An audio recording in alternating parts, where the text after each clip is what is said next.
কারণ সে দুধের বাচ্চা। মহিলা বলেন, ইয়া রাসূলুল্লাহ, বাচ্চাটা যে কাজে আসবে না এটা আমি ভালো করে জানি, তবে আমি আমার কলিজার টুকরাটা আনছি এই উদ্দেশ্যে বেঈমান কাফিরেরা আপনার দেহকে লক্ষ্য করে যখন তীর মারবে আমার বাচ্চাটারে ডাল হিসাবে ব্যবহার করবে। আমার বাচ্চারা তীরের আঘাতে শহীদ হয়ে যাবে, কিন্তু আমার নবী তো বাঁচবে। সুবহানাল্লাহ। আর এখন কোন আন্দোলন লাগলে মা পুত্রে না করে বুধ পাবন বের করলাম, যাইস না পুলিশে গুলি মারবো, ঠিক না? যাইস না রে মুলুবির ওসিলে থেকে পাবন বের করলাম, যাইস না, ঠিক না বেটি? ফলাক আমার কাদিয়ানি বিরুদ্ধে আন্দোলন, কাদিয়ানের বিরুদ্ধে আন্দোলন করলে তুমি বুঝা পাইবেও নেই, যাইস না। এ মুসলমানের দল, দুনিয়াতে যত মরণ আছে সবচেয়ে দামি মরণ হলো আল্লাহর রাস্তা মরণ, ঠিক না বেটি? জোরে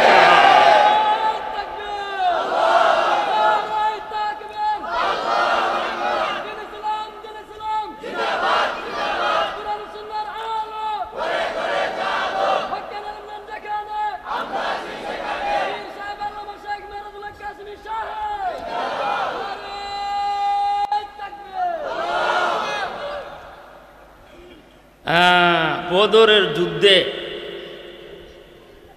এটা তো ইসলামের সর্বপ্রথম বড় যুদ্ধ, ঠিক না?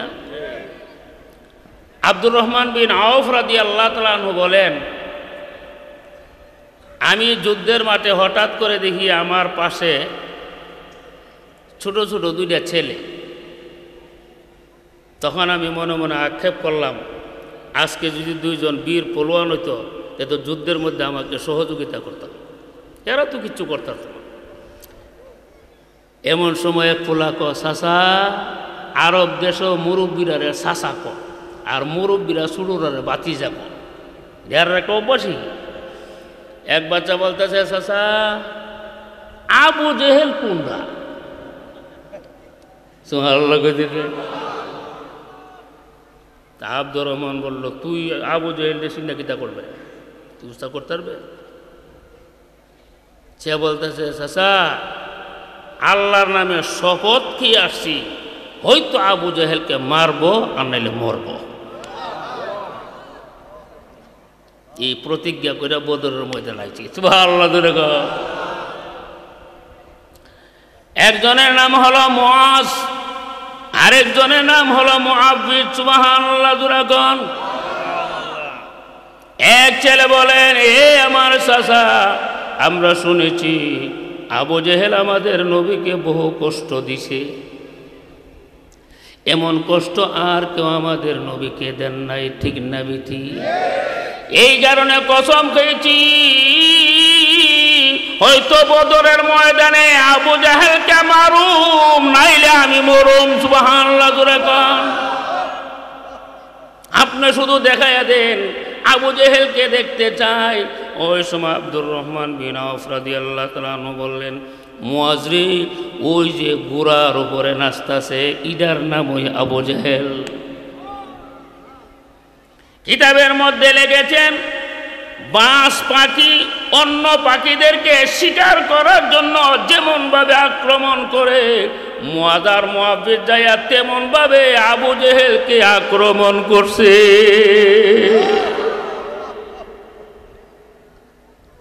এক ভাই এক বাইরে আবু জেহেলের লাগাল তো ভাই না, বলে না, এত গোড়ার উপরে আমরা তো মাটিতে আবার ছুটু। এক ভাই আমি গোড়ার ফাওয়ার মধ্যে খুব দিমু, সে যখন বইরে যাবো তখন তো ইচ্ছা মতো সাইজ করবে। সুবহানাল্লাহ। বেড়া মরে বেড়া রাত, ঠিক না বেটি? এ নমরুদ রে কেমনে ধ্বংস করছি, শুধু মশা দিয়া করলে হইতো না, ল্যাংডা মশা নাহা দেয় গিয়া হামাইছে, এরপর দা মাথার মধ্যে জুতার বাড়ি শুরু হয়েছে, ঠিক না বেটি? আরো জোরে, শেষ পলে নমরুদে জুতার বড়ি খাই মরছে, ঠিক না বেটি? জোরে কর। ক্ষমতার বাহাদুরি করিও না, শক্তির বাহাদুরি করিও না, দেখুদা নমরুদে জুতার বড়ি খাওয়া মারছে। আল্লাহ বলে মোহন আছে আছে। নারায়ে তাকবীর, নারায়ে তাকবীর।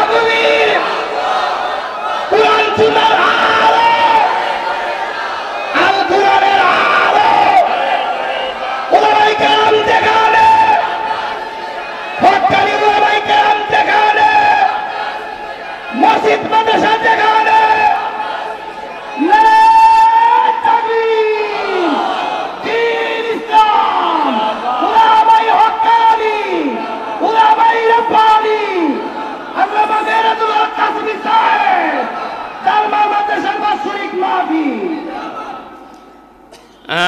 যুদ্ধের শেষে নবী বললেন একটা কাজ করো না তোমরা, আবু জেহেলের লাশটা কোন জায়গাটা তোমরা দেহ। সুবহানাল্লাহ। হযরত আব্দুল্লাহ ইবনে মাসউদ রাদিয়াল্লাহু তাআলা আনহু বললেন, আমি বদরের মাঠটা ঘুরতেছি আবু জেহেলের লাশ দেখার জন্য, এক জায়গায় গিয়ে দিয়ে আবু জেহেলের লাশটা হইরা রইছে, আবু জেহেলের লাশ। কিন্তু তার কাছে যাইয়া দেখি এখনো তার ভিতরে আত্মা আছে। আমি তার বুকের উপরে সোয়ার হইলাম। ওই সময় আবু জাহাল আমাকে বলতেছে, রে আব্দুল্লাহ ইবনে মাসউদ, তুমি এমন একটা স্থানে সোয়ার হয়েছো যে স্থানটা হইল সর্বোচ্চ স্থান। নাউজুবিল্লাহ। মরবার সময় অহংকার করতেছে। আবু জেহেল সর্বোচ্চ স্থানের মধ্যে তুই উঠটা বইছ। আবু জেহেল আবু জাহাল বললেন, এরে আব্দুল্লাহ বিন মাসউদ, তুমি কি করতে চাও? আব্দুল্লাহ বিন মাসউদ বললেন, তোরে কতল করতে চাই। আবু জেহেল বললেন, এরে আব্দুল্লাহ বিন মাসউদ, কতল করবা, তবে আমার একটা অনুরোধ, আমার গর্দানটা লম্বা কইরা কাটবা।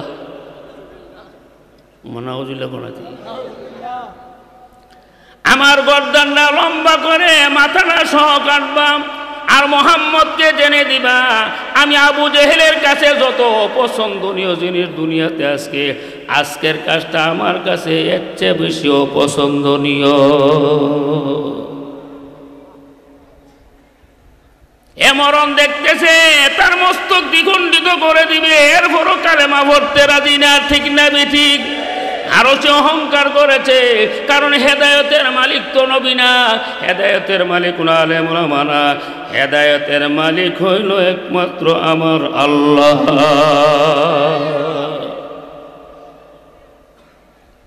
আব্দুল্লাহ বিন মাসউদ রাদিয়াল্লাহু তাআলা আনহু তার মস্তকটা আলাদা করলেন, তার কেল্লা নিয়ে আল্লাহর নবীর কাছে উপস্থিত করলেন। ইয়া রাসূলুল্লাহ, এটা হইল আবু জেহেলের কেল্লা। সুবহানাল্লাহ। নবী কই, হেও বুঝিল, হেও আবু জেহেলের কেল্লাটা। নাউজুবিল্লাহ জোরে ক। আবু জেহেলকে বিরাট বড় শক্তিশালী মানুষে মারছে না, বদরের ময়দানে দুইটা বাচ্চা তারে মরার উপযুক্ত বানাইছে। ঠিক না বিঠিক?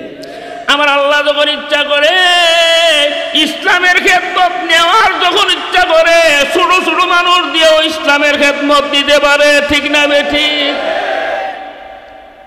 আর আল্লাহ যদি ইচ্ছা না করে বড় বড় মানুষকে দিয়েও আল্লাহ দিনের খেদমত নেয় না। আল্লাহ যারে পছন্দ করে তারে দিয়া দিনের খেদমত নেয়। ঠিক না বেঠিক? ওদের যুদ্ধে এক মহিলা খবর পেয়েছে আল্লাহর রাসূল শাহাদত বরণ করেছে। ওই মহিলা পাগলের মতন দৌড়তে শুরু করেছে, আর রাস্তার লোকগুলিকে বলে, আরে খবর পেয়েছি আল্লাহর পয়গম্বরকে বলে দুশমনের দলেরা শহীদ করে ফেলেছে। একজন সাহাবী বলল, মা, নবীর কথা পরে তোমার খবর আগে লৌকিতা, তোমার আব্বা কিন্তু শহীদ হয়ে গেছে।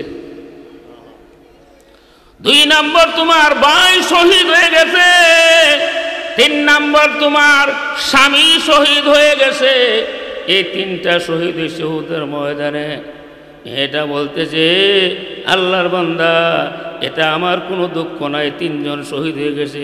এখন বলো রে, আমার পয়গম্বর কোন হালাতে আছে?